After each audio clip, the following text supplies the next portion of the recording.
Hello, welcome to our next lecture. This time it's lecture on banking. The first part is dedicated to some crucial, substantial ideas behind banking, and then the second part will be dedicated to money creation in the banking system. What is banking about? Actually, banking is pretty old. We can find some traces of banking activities back in 2000 years before Christ, so that's pretty old thing. So the beginnings can be traced actually to grain loans given to farmers. So farmers would take a kind of loan in grain, they would seed the grain, then they would collect the crop and pay back with a kind of interest. So they would actually return more grain than they were offered. So that was the kind of first interest. This kind of interest was perceived as justified. Remember, many religions believe that giving loans with interest is kind of illegal, is sinful. Refer to the Bible, for instance, to see that. Well, we can move also to ancient Greece and the Roman Empire. You already know that many temples were involved in minting coins, but some of them also operated like our contemporary exchange offices, so they were changing different types of money. They were trading money, buying one kind of money, selling another kind of money.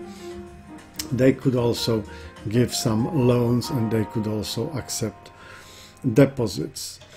The more contemporary traces of banking can be found in medieval or Renaissance Italy. And you have here this example of one of the banks in Siena that was established more than 500 years ago and is still operating. However, the closest to the modern concept of banking is the concept of business activities performed by goldsmiths of London. So the first question would be here, why goldsmiths? What would make this kind of profession particularly suitable for developing banking activities? Well, first of all, let's think who is a goldsmith. A person that produces some valuable things, objects, from precious stones and valuable metals. So actually both the products and the raw materials represent a significant market value. So the question is, what does it take to be a goldsmith? Apart from skills, you also need some kind of infrastructure to store your products and your raw materials in a safe way. In other words, you need to be protected against thieves. Well, how is it done? You can accomplish that by building some vaults, having some safe special locks, hiring guards to keep your gold safe. So if you already have everything that is needed to store your gold in a safe way, would it be possible for you to store the money as well, especially that at that time money was quite often metallic money. So in other words, these were coins made of silver or gold.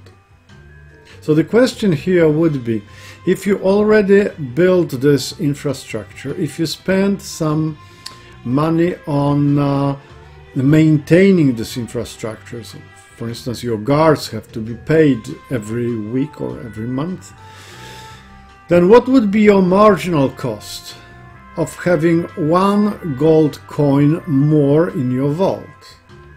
Well, it would be actually zero.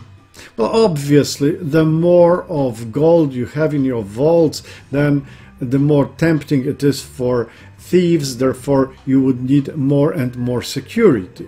But actually this marginal cost of having slightly more gold in your vault is really very small. So that leads us to business idea number 1.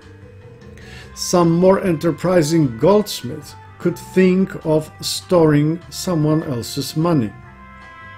So the idea was pretty simple. If you are afraid of thieves, bring your gold money to us, deposit this money with us, and we will keep it safely for you. And obviously this kind of storage service wouldn't be for free.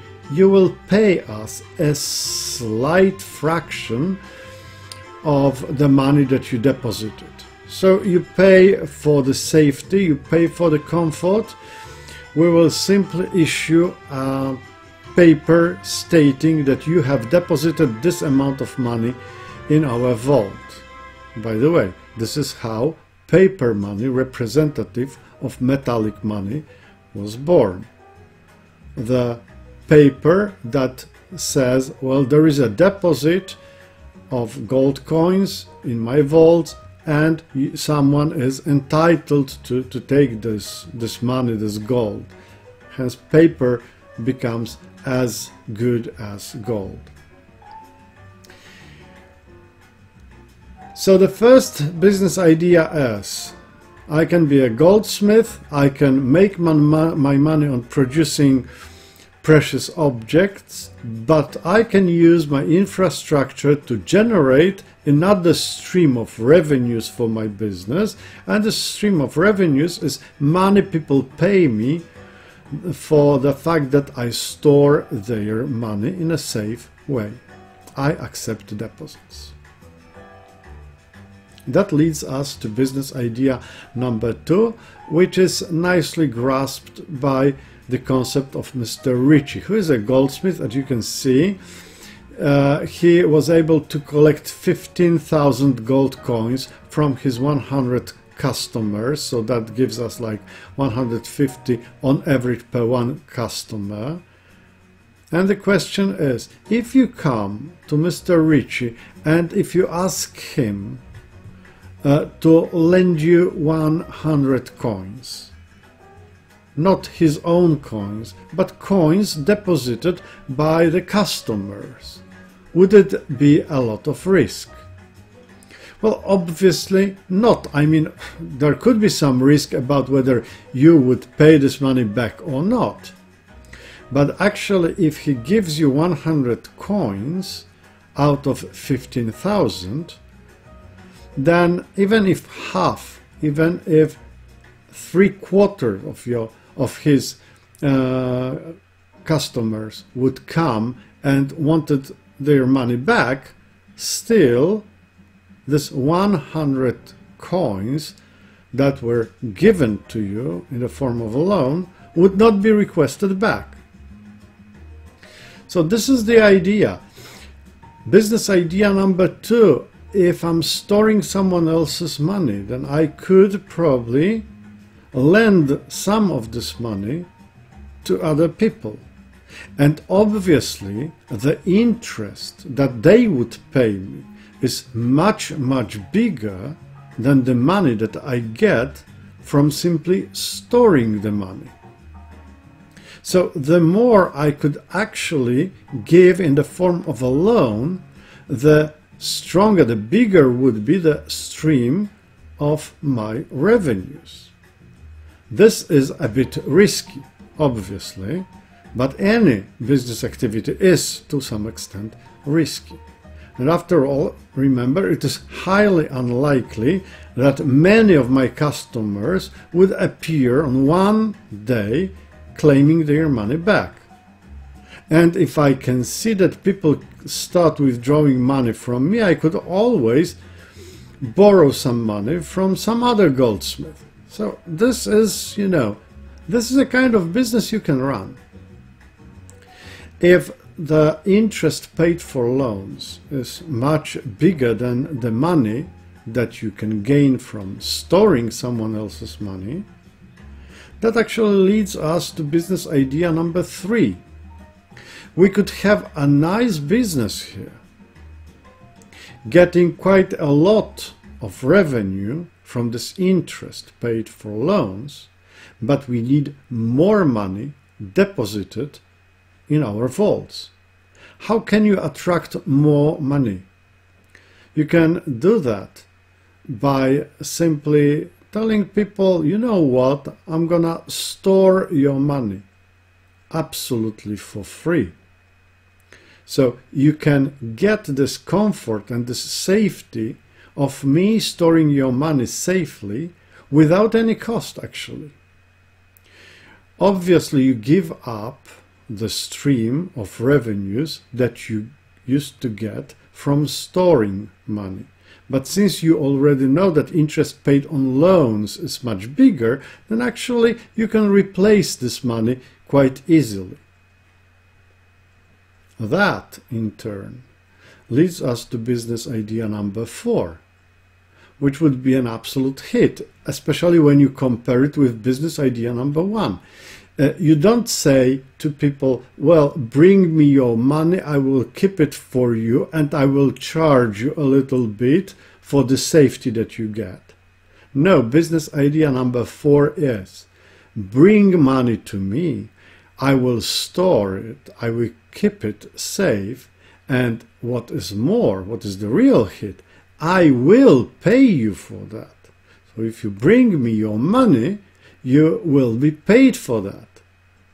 Obviously, you pay people for bringing money, for depositing money with you, substantially less than you charge others for loans.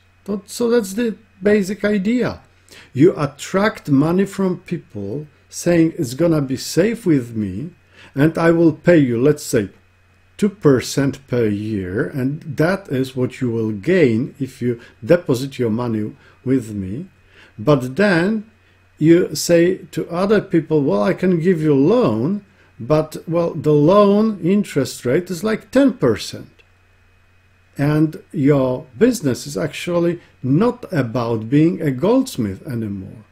It is entirely about having the difference between the interest you offer to people who deposit money with you and the interest that you charge people for loans. That's how normal modern banking works. Okay, so in this way we could say, welcome to fractional reserve banking. What is this fractional reserve banking about? It's just the idea that you collect money from people in the form of deposits, then you give this money to other people in the form of bank loans, but you do not give them all the money. You should leave a part of deposits in case that some depositors would like to withdraw their money. So this is reserve banking, fractional reserve banking, because you create a reserve, a fraction of money, a fraction of deposits serve as a kind of insurance against those depositors who would like to withdraw their money. There comes the question of how much of money should be left. What kind of fraction should this fractional reserve be? Well, there is no easy answer to this question. Obviously, the bigger is this fraction of reserves, the safer the banking system would be. If you have 100% reserve, then you can give all the deposits at one time. You can give it back without any problems. On the other hand, the smaller is this fraction, the more efficient would be banking system. So there is a kind of trade-off between safety and efficiency here.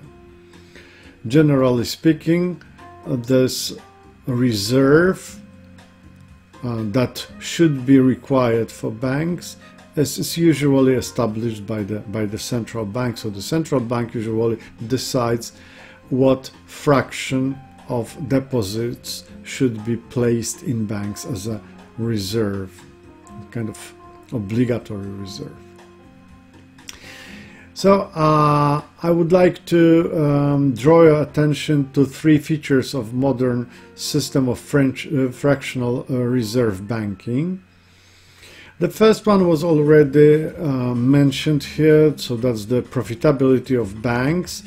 They get deposits and they pay some interest rate, so you could call it deposit interest rate, and then they give loans to people and they charge interest rate, so that would be loan interest rate, and the bank can get some profit, can make some profit if this interest rate, loan interest rate, is substantially higher than deposit interest rate. And that is what you basically can see when you look at some bank offers.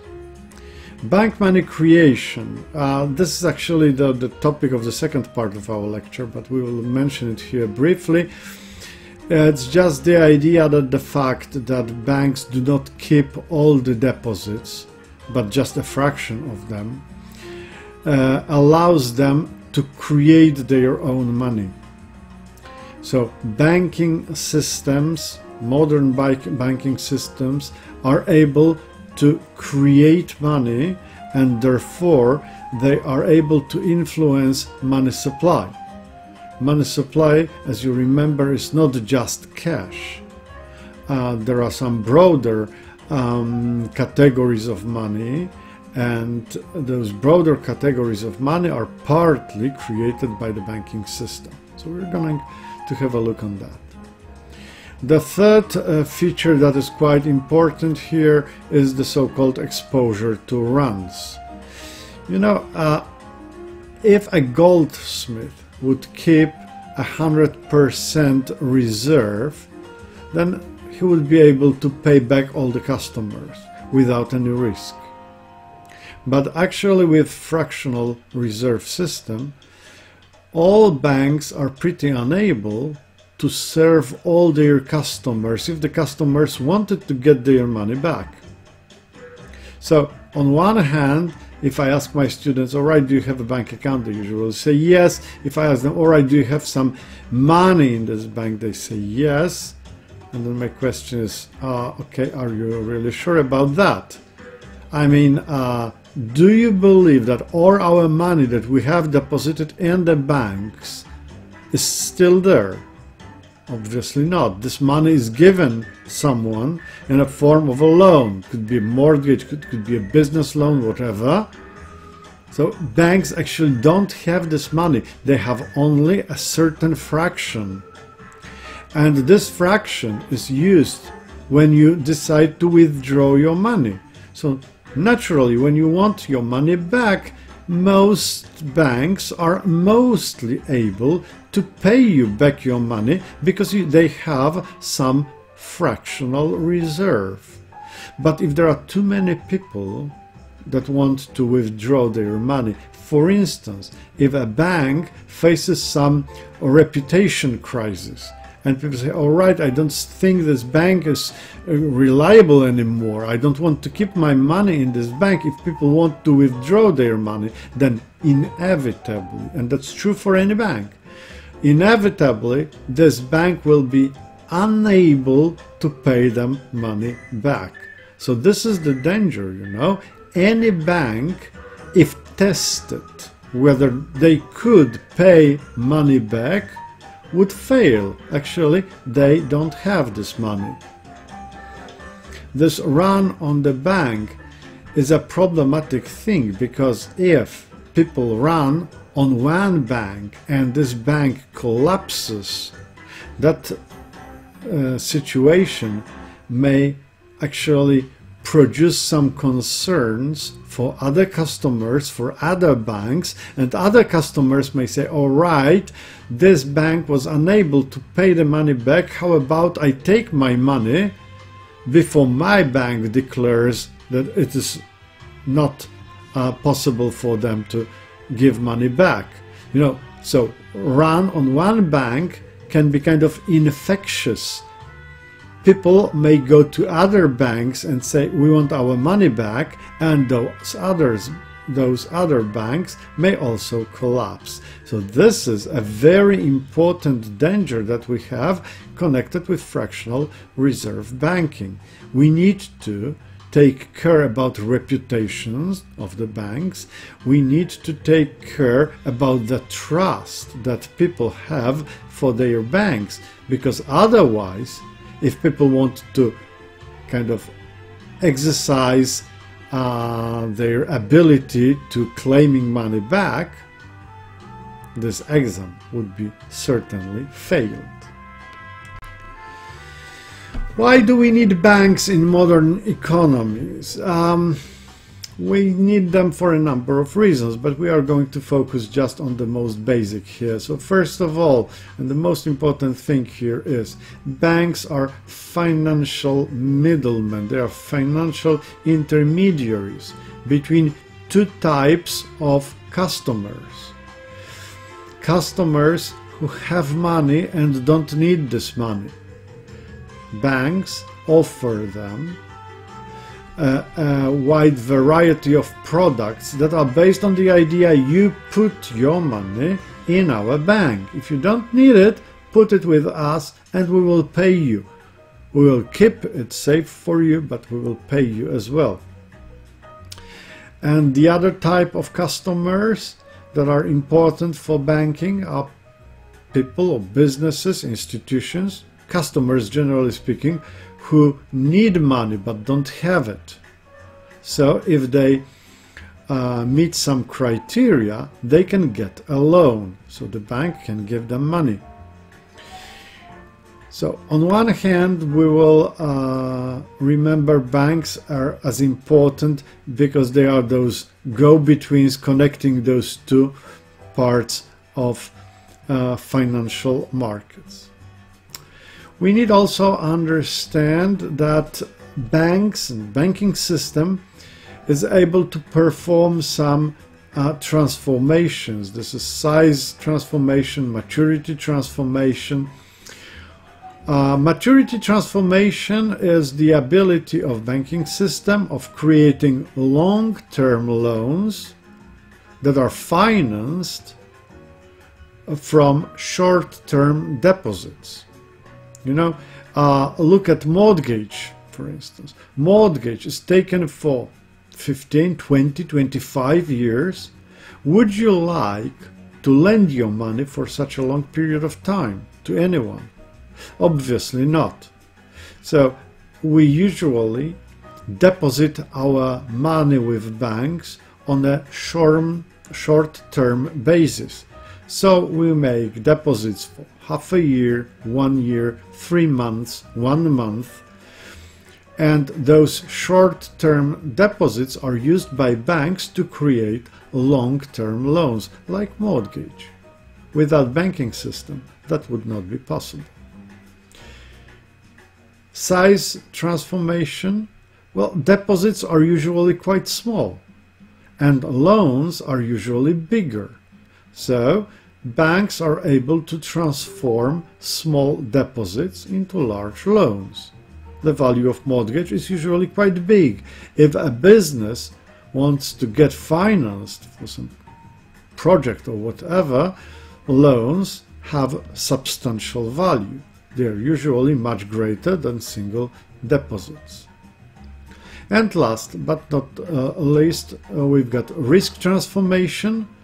So this is the idea that obviously there could be some creditor who would not pay back the money, who would not pay back the loan.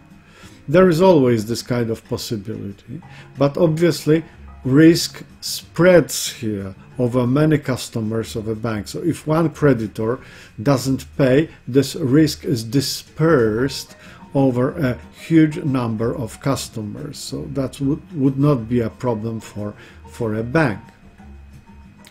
What is more, this risk transformation is also connected with the potential of banks to screen the potential creditors. And in this way, banks are able to avoid giving bank loans to those who would be unable to pay them back. So that would be an advantage of banks over individuals, because individuals have no tools and competences to differentiate between good and bad creditors. Obviously, when we talk about banking system, these are not only banks. Nowadays, banks are just a part, not a small one, obviously, but just a part of the whole banking system. There are other financial intermediaries in the banking system. These could be building societies, for instance. That could be hire purchase companies, insurance companies, pension funds, or investment funds. They all operate with substantial amounts of money.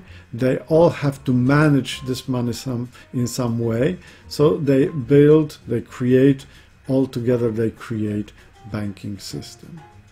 And in every banking system there is also this very special institution of the central bank. So that forms a so-called two-tier system. So we've got like two levels. The first level at the top is the central bank, overseeing, governing, ruling a little bit the whole banking system. And the second level are commercial banks, investment banks, building societies, pension funds, investment funds, and other elements of banking system.